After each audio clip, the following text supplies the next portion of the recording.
खर्च और लेन देन एक बड़ा महत्वपूर्ण विषय है। इसकी समझ होना, इसके थोड़ी भी समझ न होने से परिवार और व्यवस्थाओं पे बड़ा दुष्प्रभाव पड़ता है। इसीलिए आज के कार्यक्रम में अर्थशास्त्री प्रोफेसर श्रीकांत पांडे सर को आमंत्रित करता हूं और उनसे जानते हैं कि अर्थशास्त्र का ज्ञान कितना महत्वपूर्ण है और अर्थशास्त्र कितना महत्वपूर्ण है अपने दैनिक जीवन में। हम उनका हार्दिक स्वागत और अभिनंदन करते हैं। तो मूल बिंदु के इस एपिसोड में आपका हार्दिक स्वागत और अभिनंदन करता हूं सर। और आप अर्थशास्त्र के प्रोफेसर रहे हैं, तो हम कुछ सवाल जो दर्शकों के काम आवे अर्थशास्त्र से संबंधित, अपना परिवार चलाने और अपना करियर बनाने के लिए, इसी संबंध में हम आपसे कुछ प्रश्न का उत्तर चाहेंगे। जी, पहला प्रश्न हमारा है कि भारतीय पारिवारिक परिवेश में अर्थशास्त्र की पढ़ाई युवकों के लिए क्यों जरूरी है और कितनी जरूरी है, और आम जन को इसकी समझ उनके परिवार में क्या लाभ दिला सकती है उसको। देखें, मानव व्यवहार का ही एक पहलू है आर्थिक व्यवहार इंसान। जी जी जी। और बड़ा मौलिक पहलू है। दरअसल हम शुरुआत ही यूं करते हैं कि आदमी की आवश्यकताएं तो खैर अनंत असीमित हैं जी, लेकिन उसकी तुलना में संसाधन अपेक्षाकृत कम होता है जी। और संसाधन जो है उसका चाहे जिस तरह से प्रयोग करना चाहें आप कर सकते हैं जी। तो उस दृष्टि से चाहे समाज हो, चाहे व्यक्ति हो, चाहे परिवार हो, चाहे राष्ट्र हो और चाहे पूरी दुनिया हो, सबके समक्ष ये मौलिक समस्या है। इन्हीं तीन परिस्थितियों के भीतर आर्थिक क्रिया इंसान करता है। आवश्यकता उसकी ज्यादा होती है जी, तुलना में संसाधन उसके पास कम होते हैं, और जो संसाधन है उसका अनेक प्रयोग होता है। तो सच कहें तो चॉइस मेकिंग यहीं से खड़ी होती है जी, चुनाव की प्रक्रिया खड़ी होती है। तो यह बात परिवार पे भी लागू होती है और समाज पे भी लागू होती है और राष्ट्र पे भी लागू होती है, पूरी दुनिया पर लागू होती है। दूसरी भाषा में कहूं तो आज की मौलिक समस्या ही पूरी दुनिया का ये है कि आवश्यकता ज्यादा है, संसाधन कम है, और जो है उसका अनेक प्रयोग है। तो परिवार में भी आय की अपनी एक सीमा होगी जी जी। तो गांव में बड़ी पुरानी कहावत है कि भाई पैर उतना ही फैलाइए जितनी चादर हो। तो मैं तो यही संदेशित करना चाहूंगा कि भाई बाजार तो भरी पड़ी है, बाजार में जाइए तो सारा सामान आपको आकर्षित करता है, लेकिन अभी भी मेरी सलाह यही है कि आप अपने पॉकेट के हिसाब से अपनी आवश्यकताओं को संयमित रखेंगे तो सुखी रहेंगे। और शास्त्र यही कहता है। चलिए, बहुत अच्छी, मतलब आज के युवाओं के लिए तो बहुत अच्छा उपदेश है ये। कह सकते हैं आप कि भाई अपनी आवश्यकताओं को सीमित रखो और हिसाब से चलो, इसके अलावा और कोई। क्योंकि मैं देखता हूं कि आज के युवा जो है 2 लाख 3 लाख इतनी सैलरी पा रहे हैं और महीने के लास्ट में पता चलता है कि चुक जाता है, खत्म हो जाता है। पापा जब 10,000 हमको पेटीएम कर देते, मेरे अकाउंट में भेज देते। तो अब देखिए ऐसा है कि जिस तरह का अर्थतंत्र खड़ा है इसको पूंजीवाद कहते हैं। तो अर्थतंत्र जिस तरह से खड़ा है तो वो तो स्वाभाविक है कि डिमांड ओरिएंटेड पूंजीवाद होता है। वो तो आपको विज्ञापन के माध्यम से, टीवी के माध्यम से, यहां से वहां से सामान चाहता है कि आपके घर तक जाए। लेकिन अब हमको ना निर्णय करना है कि हम अपने अंदर ले आवे कि न ले आवे, हम अपने अंदर ले आवे या न ले आवे। ये मसला हमारे ऊपर निर्भर है। सच तो ये कहें हम कि टोटल समाज का इतिहास तो आवश्यकता के विस्तार पे ही रहा है। इच्छाओं की संपूर्ति का इतिहास ही मानव सभ्यता का इतिहास। अन्यथा हम आदिम युग में होते, बैलगाड़ी ही रहती, बैलगाड़ी से रेलगाड़ी, रेलगाड़ी से जहाज तक की हम यात्रा नहीं करते। अच्छी सड़क, पुल, सारी चीजें सब हमारे आवश्यकताओं का। लेकिन यदि आप परिवार को कहें कि यूनिट बनाएं जी। तो परिवार ही नहीं, राष्ट्र को भी ये यूनिट बनानी पड़ती है। राष्ट्र के समस्त भी आवश्यकताएं ज्यादा उनकी हैं, अनेक तरह के उनके नीड्स हैं, नीड्स हैं, संसाधन उनके भी कम है जो उनके आय के स्रोत हैं। जी। तो उसके भीतर वो यही निर्णय लेते हैं कि हम किस क्षेत्र में कितना हम रिसोर्स को अपना हम डिस्ट्रीब्यूशन करेंगे। सेम चीज परिवार पे भी लागू होती है। परिवार पे भी लागू होती है कि आप अपने आय के हिसाब से अपने को समंजित करिए, अन्यथा बाजार तो खुला पड़ा है आप जाइए ले और यदि हविस बढ़ी आपकी, संसाधन आपके पास उतना नहीं है, तो आप फिर गैर सामाजिक कार्यों की तरफ आपकी रुझान होगी, नॉन सोशल एलिमेंट आप हो जाएंगे। हमको रहना एक पारिभाषिक दायरे में। जी, बहुत अच्छा सर।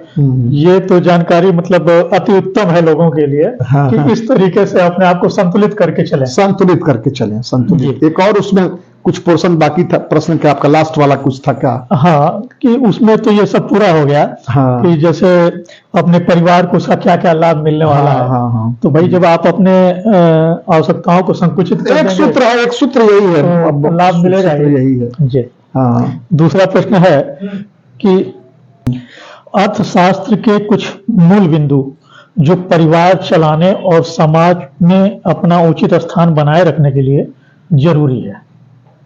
अर्थशास्त्र के कुछ मूल बिंदु जो परिवार चलाने और समाज में उचित स्थान बनाए रखने के लिए जरूरी है। मूल बिंदु तो पहले प्रश्न में जो उत्तर मैं दिया हूं उसी से निःसृत हो रहा आपके दूसरे प्रश्न का उत्तर। सामान्यतया ये माना जाता है कि जो आय कमाइए पूरा खर्च मत करिए, कुछ बचत के रूप में भी आप रखें। और आगे कुछ सवाल करेंगे तो उसके जवाब में हम और आगे फिर आपको बात बताएंगे। तो मैं तो यही कहूंगा कि मैंने अपने संकट काल के लिए जो कुछ भी आपकी जो आय के आपके अपने स्तर हो, कोई बहुत बड़े स्तर वाले आय वाले हों, कोई छोटा वाला है, कोई मध्यम वर्ग का है, कोई निम्न वर्ग का है, सबको मेरी एक सलाह है कि जो कुछ आप अर्न करें पूरा आप खर्च ना करें, उसमें तो शायद कुछ बचा के अपने लिए रखें तो आप सुखी रहेंगे।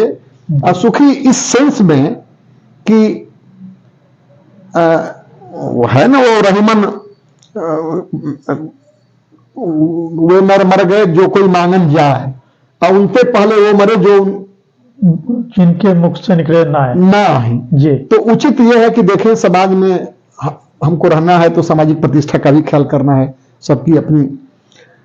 ऐसे में अपने को इस तरह से हम रखें, आय का चाहे जो स्तर हो, कि यदि कोई संकट काल भी आए तो अपने आय का कुछ हिस्सा हम बचा कर रखेंगे तो हमें किसी के यहां जाकर के याचना नहीं करनी पड़ेगी और नहीं करनी पड़ेगी। जिस समय हम याचना करने जाते हैं उसी क्षण हम बहुत छोटे हो जाते हैं और सामने वाला देने वाला हमको बहुत अच्छी निगाह से तो नहीं देखता।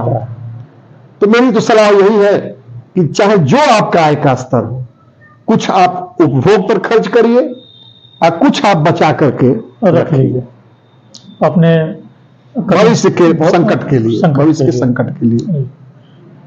चलिए, ये भी बहुत अच्छा सुझाव है लोगों के लिए और सबके लिए। हाँ जी। अच्छा, अर्थशास्त्र की समझ न होने का दुष्प्रभाव परिवार के ऊपर क्या क्या पड़ता है? देखिए, इसमें तो मेरी दृष्टि ये है कि अर्थशास्त्र एक ऐसी चीज है जी कि वो बिना पढ़े ही सबको समझ आ जाती है। हाँ, लेकिन देर समझ में आती है। बिना पढ़े समझ में आ जाती है। अगर आप बता देंगे तो पहले समझ में आ जाएगा। और कोई जरूरी नहीं कि जो पढ़ता पढ़ाता हो। जैसे हम एक अर्थशास्त्र के प्रोफेसर के रूप में एक अर्थव्यवस्था चलती कैसे है, what is the modus operandi of the economy, what is the functioning of the economy, एक वेरिएबल दूसरे वेरिएबल से कैसे इंटरकनेक्टेड, उसका अर्थव्यवस्था के विकास पर क्या प्रभाव पड़ता है, उसी मानव व्यवहार के अवलोकन करके सिद्धांत बनता है जी। उन सिद्धांतों को हम क्लास में डील करते हैं। हम कोई किसी इंडिविजुअल को नहीं डील करते। हाँ। इंडिविजुअल का हम उदाहरण लेते हैं कि इंडिविजुअल कैसे व्यवहार करता है। तो मेरी समझ ये कहती है कि क्या संदर्भ था, देखिए मैं खुद संदर्भ यह था कि अर्थशास्त्र की समझ मेरी समझ ये है जी कि जिन परिस्थितियों में हम आर्थिक क्रिया करते हैं वही मूलभूत परिस्थिति है। किसी के समक्ष कोई आपसे ज्यादा धनी है, ज्यादा पैसे वाला है, तो उसके बताइए किसी को पैसा कहाँ ज्यादा महसूस होता है? सबको कम ही रहता है, कितना हो कमा ले। किसी वस्तु के उपभोग से आप संतुष्ट हो लेंगे फॉर द टाइम भी, जी लेकिन मुद्रा की सीमांत उपयोगिता हम लोग क्लास में पढ़ाते हैं, कभी शून्य नहीं होती है। नहीं होती है। मान लो आती गई तो आवश्यकताएं अनंत है, अनंत है। सारी आवश्यकताएं आपने चलिए फुलफिल कर ली, एक ये भी आवश्यकता है कि पूरी दुनिया का भ्रमण करें, हाँ तो पैसा तो कम पड़ जाएगा आपका। खाली अमेरिका चले जाइए, कम पता हो चला जाएगा। कि एक 10-20 लाख रुपया जाने आने में, थोड़ा बहुत मार्केटिंग करने में खत्म और हो वहां जाएगा। घूमने में आपका खत्म हो जाएगा। तो इस दृष्टि से हम ये मान के चलते हैं कि पैसे की सीमांत उपयोगिता कभी शून्य नहीं होती। नहीं मान ली भूख आपको लगी है, अन्न खा लिए तो तत्काल तो आप संतुष्ट हो ही लिए उससे, हो गए। उस समय उसकी जरूरत आपको नहीं, फिर समय टलेगा तो उसकी जरूरत पड़ेगी पड़ेगी आपको। पड़ेगी पड़ेगी। अलग बात है। तो पैसे की उपयोगिता कभी, सीमांत उपयोगिता कभी शून्य होती होती नहीं। सवाल मिस कर जाना। देखिए फिर सवाल ये कि इसका क्या दुष्प्रभाव परिवार में पड़ता है? आए? इसका क्या दुष्प्रभाव परिवार पे दुष्प्रभाव तो वही है जो मूलभूत बात है कि यदि अपनी आवश्यकता से ज्यादा हम खर्च करेंगे, अपने चादर से ज्यादा अपना पैर फैलाएंगे, तो स्वाभाविक है कि तरह तरह की सामाजिक विकृतियां आप में आएंगी। आप कहीं कर्ज लेंगे, कहीं और सारी चीजें करेंगे। इसके संदर्भ में मैं एक बात और कह लूं, बहुत तरह की और सामाजिक बुराइयां लोगों में मैं अक्सर देखता हूं। जो लोग श्रमिक वर्ग के लोग हैं, रिक्शा पुलर हैं, लेबर हैं, बेलदार हैं, ये कमाई तो दिन भर में श्रम करके करते हैं, लेकिन अपने कमाई का 3/4 हिस्सा वो शराब पी लेने में या अन्य चीजों में खर्च कर देते हैं। तो उनके पास तो उसकी समझ बिल्कुल है ही नहीं है कि कैसे हमको रहना चाहिए। तो फिर सवाल वही जहां का तहां आ जाता है कि हम जो कुछ आय कमाएं उसको हम, अब यदि भारतीय चिंतन शैली में आपसे मैं बात करूं, जी भारतीय चिंतन शैली में बात करूं, तो यूरोपियन लोगों का तो मत है कि आवश्यकता को बढ़ाते जाइए, प्रकृति का दोहन करते जाइए, यही विकास का क्रम है, यही सभ्यता का परिचायक है। जी हम लोग के यहाँ एक धारणा थी, बहुत पुरानी बात कही जाती है कि simple living high thinking. Professor JK Mehta एक बहुत बड़े नोटेड अर्थशास्त्री हुए, गांधीयन अर्थशास्त्री थे जी। तो उनकी अंग्रेजी में ना बल्कि हिंदी में कहना उचित होगा मुझे, वो तो कहते हैं कि अर्थशास्त्र मानव व्यवहार के उस पक्ष का अध्ययन है जो इंसान को आवश्यकता विहीन अवस्था तक ले जाए। आवश्यकता विहीन अवस्था तक ले जाए। लेकिन मैं मानता हूं कि वो व्यवहार में संभव नहीं है। फिर भी मुझे ऐसा लगता है कि वैसे तो भौतिकवादी युग है जी, बड़ा मुश्किल है अपने को, हम एक तरह से बाजार में फेंक दिए गए हैं और जैसे कठपुतली नाचती है उस तरह से हम नाच रहे हैं। तो नाचने का मतलब कि या तो प्रवाहपतित हो जाइए आप, प्रवाहपतित होने का मतलब कि बातें रहिए, या फिर कहीं तो ठहर के सोचेंगे तो ठहर के सोचेंगे तो फिर बात वही आती है घुर फिर के कि भाई अपने संसाधन के हिसाब से अपने को आप व्यवस्थित करिए और कोई दुर्व्यसन आप में ना हो। ज्यादा अच्छी बात है, बहुत अच्छे से अच्छे परिवार में बहुत पैसे वाले लोग होते हैं, उनके परिवार में एक ही दुर्व्यसन वाला व्यक्ति निकल जाए तो पूरा परिवार नष्ट हो जाता है।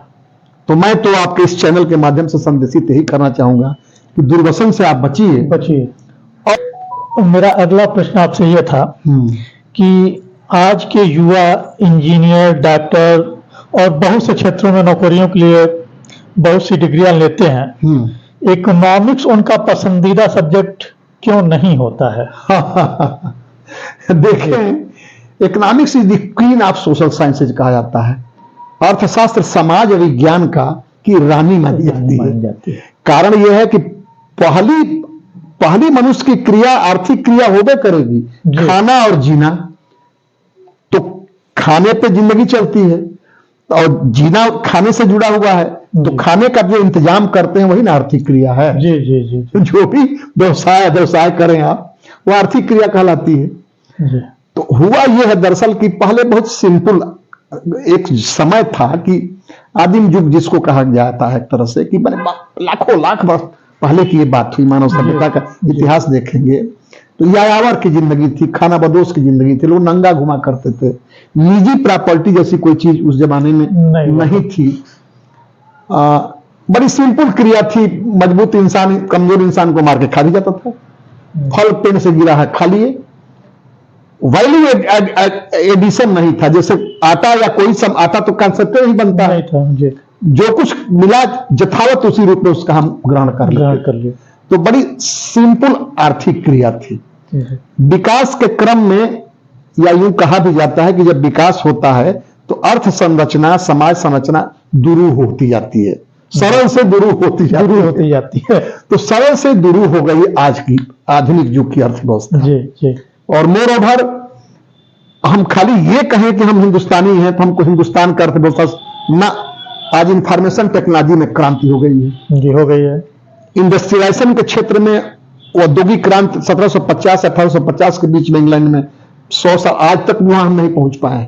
1750-1850 के बीच में इतनी तीव्र गति से वहां औद्योगिक विकास हुआ कि उसको औद्योगिक क्रांति कहा जाता है। And rest of the countries are indebted to England regarding industrial development. औद्योगिक विकास के संदर्भ में अन्य देश उसके ऋणी है इस मामले में। तो आज की अर्थव्यवस्था बहुत दुरूह और एक चर दूसरे चर से इस तरह से इंटरकनेक्टेड हैं कि आर्थिक व्यवहार के संदर्भ में सिद्धांत भले हम जानते हों, बहुत अस्पष्ट रूप से कोई हम भविष्यवाणी नहीं कर पाते। ये ऐसा होगा तो, लेकिन ये फैक्टर हो सकता है कि बदल जाए, ऐसा नहीं होगा। वो फैक्टर बदल जाए, ऐसा नहीं होगा। तो अब स्टैटिस्टिकल जमाना आ गया, साइंस विज्ञान का जमाना है, तो इसमें सांख्यिकी, मैथमेटिक्स, कोऑर्डिनेट ज्योमेट्री, ये सब घुस गई हैं और रोचक नहीं है। एक अर्थव्यवस्था के संचलन को, एक अर्थव्यवस्था के संचलन को हम डील करते हैं। कोऑर्डिनेट ज्योमेट्री खड़ी हो जाती है, कहीं स्टैटिस्टिक्स खड़ा हो जाता है, मैथमेटिक्स खड़ी हो जाती है, तो स्वभावतः ये दुरूह हो जाती है। और हम मूलतः अर्थशास्त्र में पढ़ाते हैं एक अर्थव्यवस्था चलती कैसे है, विकास कैसे होता है, विकास के कौन कौन तत्व होते हैं, हमारा विषय यही है जी। लेकिन प्रोसेस ऑफ ट्रीटमेंट में ये सारे मीन्स आ जाते हैं तो ये सब्जेक्ट दुरूह हो जाता है। तो दुरूहता के चलते और कुछ गणित वणित के प्रयोग के चलते अक्सर लोग इसको पढ़ने से बचते हैं, कतराते हैं, चूंकि थोड़ा सिंपल नहीं, एक तरह से कॉम्प्लेक्स सब्जेक्ट हो जाता है जी। सिंपल सब्जेक्ट रहा नहीं जाता। इसीलिए आजकल के युवा जो है इसको आना नहीं। अरे मैं स्वयं एज ए प्रोफेसर में हमारा अनुभूति है कि मैं थियरी पढ़ाता था जी, और कठिन चीज थी जी। हमको हंसा करके, जैसे कोटेड दवा होती है पिलाया जाता है जी, तो कुछ शेर शायरी करके बच्चों को कुछ अगल बगल की कहानियां सुना करके तब गंभीर चीज उनको हम परोसते थे। उसमें से भी कितने लोग पकड़ पाते थे जी। मुझे लगता है कि ये कहना बड़ा मुश्किल। नहीं, आपके पढ़ाए हुए बच्चे शिष्य आज IAS PCS हैं, तो इसका मतलब आपने उनकी उपलब्धि है, ऐसा प्रसाद दिया है जिसको वो ग्रहण करके वो स्लाइड, वो उपलब्धि उनकी है, वो मेरी कुछ नहीं। उसमें एक निमित्त मात्र मेरी भूमिका है कि ठीक है, औपचारिक रूप से उनका मैं छात्र रहा, उस बच्चे का स्वयं का योगदान मैं मानता हूं। उसके पास प्रकृति ने उसको प्रतिभा दे रखा है सर, प्रकृति उनको प्रतिभा दे रखी है जी, और वो बेहतर किए हैं जी। हाँ, संकल्प शक्ति उनकी तगड़ी थी, साधना किए, साधना से कोई चीज मिलती है, तो उनके पास साधना थी। अर्थशास्त्र के अनुसार हाँ, अपनी कमाई को कितने हिस्सों में बांटकर बिल्कुल उसका इन्वेस्टमेंट करना चाहिए और खर्च करना चाहिए। वो आप उसी में उत्तर खुदे दे गए हैं, आपको पता नहीं चल रहा है जी जी। इन्वेस्टमेंट मतलब होता है और अधिक आय कमाने के लिए जो व्यय करते हैं वो विनियोग कहलाता है। विनियोग करते हैं। और उपभोग व्यय का मतलब होता है कि जो दैनंदिन जीवन में, जैसे कि यही मेज आप, ये कुर्सी आप खरीद के घर में रखते हैं तो वो उपभोग व्यय हो गया, और वही कुर्सी दुकान के लिए खरीदे हैं तो विनियोग व्यय हो जाता है। 20वीं सेंचुरी का सबसे बड़ा अर्थशास्त्री जॉन मेनर्ड कीन्स को माना जाता है, बड़ा नाम John Maynard Keynes, he is a noted economist, he belong to England. 1946 में उनका बड़ा दूर तक वो पूरी दुनिया की अर्थव्यवस्था को अपने विचारधारा से प्रभावित किए हैं। अच्छा, तो उनका परंपरागत उनका मत है कि हम आय को 3 हिस्सों में बांटते हैं। हाँ जी। ट्रांजैक्टिव मोटिव, प्रिकॉशनरी मोटिव और स्पेकुलेटिव मोटिव। इसका हिंदी में मैं कहूं जी तो लेन देन के लिए, जी रोज रोज के लेन देन के लिए, जी, आपातकाल के लिए, आपातकाल के और लिए, सट्टेबाजी का मतलब होता है कि पुनः उससे और अधिक आय आय कमाने के लिए।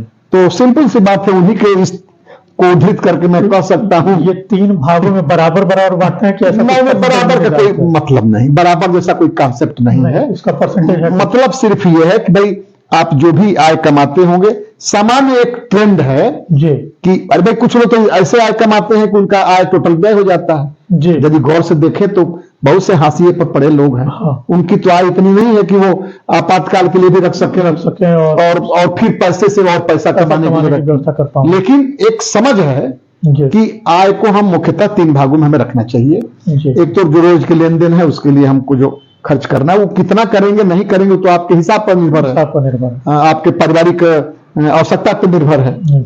और कुछ पैसा आपातकाल के लिए भी रखना चाहिए। जी बीमारी है, कोई और संकट आ गया तो वो आपके काम आए, जी और यदि उससे बच जाता है, जी अब ये भी तो निर्भर है, हाँ हाँ हाँ उससे बच जाता है तो आप सट्टेबाजी के उद्देश्य से, सट्टेबाजी के मतलब मान लीजिए कि यदि व्यवसायी आप हैं, आपके अंदर हाँ। साहसिक हैं तो व्यवसाय खोलेंगे, उद्योग खोलेंगे, उतनी क्षमता नहीं है तो आय को आप शेयर में लगा देंगे, इक्विटी खरीद लेंगे, किसान विकास पत्र खरीद लेंगे।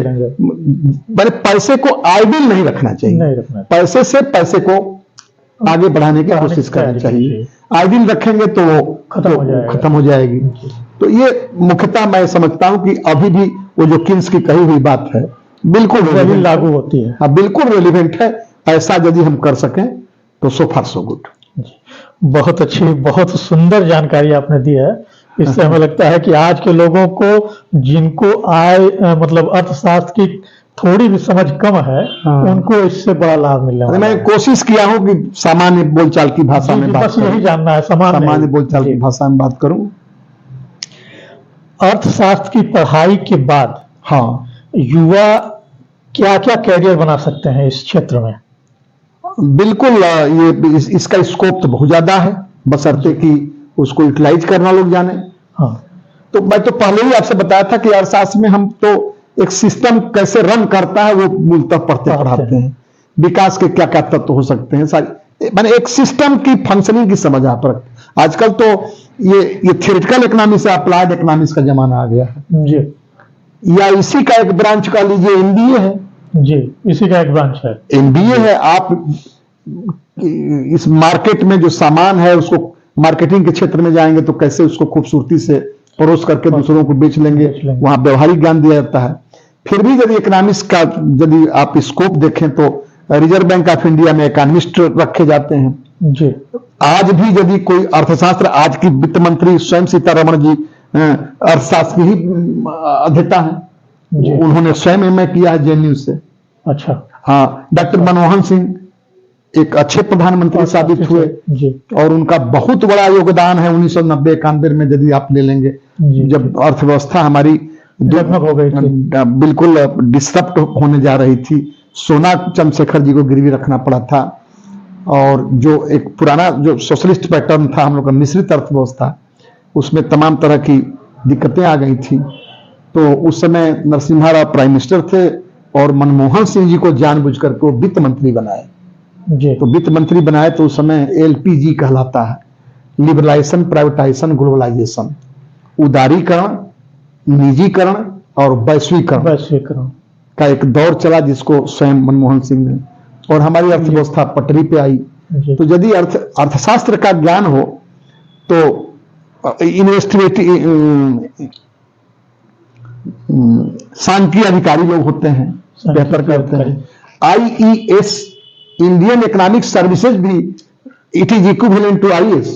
अच्छा, तो और क्या, Indian economic services, Indian economic services में जिनके पास बेहतर नॉलेज होता है उस फील्ड में जाते हैं। अभी भी पोस्ट वगैरह निकलती रहती है। केजरीवाल वही थे? नहीं, वो तो इंडियन रेवेन्यू सर्विस। अच्छा, revenue service, revenue service, Indian economic service बिल्कुल आईएएस के इक्विवेलेंट होता है। अच्छा, अलग से पोस्ट निकलती है, बहुत टफ एग्जाम होता है। जो लड़के बेहतर अंडरस्टैंडिंग रखते हैं अर्थशास्त्र का उसमें जाते हैं।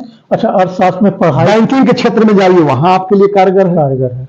व्यवसाय के क्षेत्र में जाएंगे तो यदि इसकी पृष्ठभूमि आपके पास है तो वहां भी आप बेहतर अच्छा करेंगे। जी। तो और मैं तो यूं मानता हूं कि अब तो जैसे कि अर्थशास्त्र के अंदर हम लोग जैसे भारतीय अर्थव्यवस्था का पूरा फीचर भी देते हैं। जी भारतीय अर्थव्यवस्था की जितनी कैरेक्टरिस्टिक है, जी पॉपुलेशन को डील करते हैं कि पॉपुलेशन जनसंख्या के बीच में क्या इंटरकनेक्शन है, जी तमाम ब्रांचेज इसकी हैं, छोड़ दीजिए। मैं तो बहुत शार्ट में संक्षेप में आपको मोटा मोटी बात बता रहा हूं कि इकोनॉमिक्स के विद्यार्थी के लिए तमाम क्षेत्र हैं। आप ये भी कितने कॉम्पिटिटिव एग्जामिनेशन है जी उसमें अर्थशास्त्र का बेसिक चीजें पूछी जाती है। इंफॉर्मेटिव चीजें तो कम से कम इंडियन इकोनॉमी, वर्ल्ड इकोनॉमी के बारे में पूछी ही जाती है। अर्थशास्त्र से संबंधित कुछ डिग्रियों का नाम बता देंगे, क्या क्या बच्चों को पढ़ना चाहिए? नहीं, यदि प्रोफेसर बनना हो तब तो भाई आप पीएचडी करो, एमए करो, आप प्रोफेसर बन जाओ। जी या सिंपल आप एमए करिए, बीएड कर लीजिए तो आप इंटर कॉलेज में अध्यापक बन जाइए। जी इसकी बैकग्राउंड रखे हैं तो आप पीओ के एग्जाम देने जाएंगे, वहां बड़ा मददगार है। अच्छा और भी तमाम, अब तो इतने एवेन्यूज हैं। जी जैसे जैसे इकोनॉमी ग्रो करती है ना, वैसे वैसे अवसर के चैनल खुलते हैं। जी तो मैं तो बल्कि यूं कहूं कि मैं खुद ही आपसोल्यूट हूं, इतने अवसर खुल रहे हैं कि बहुत से अवसरों का मैं नाम नहीं बता पा रहा नाम नहीं बता पा रहा। आपने जो भी समझाया वो एक गागर में सागर की तरह था, और हमें लगता है कि हमारे दर्शकों को इतना पसंद आया होगा कि ये उनको इतनी मतलब जागरूक करेगा और इतनी उनको नॉलेज और समझ आएगी अर्थशास्त्र की, जिसमें कुछ कहना नहीं है। और इन्हीं बातों के लिए बहुत बहुत शुभकामनाएं और बहुत बहुत धन्यवाद।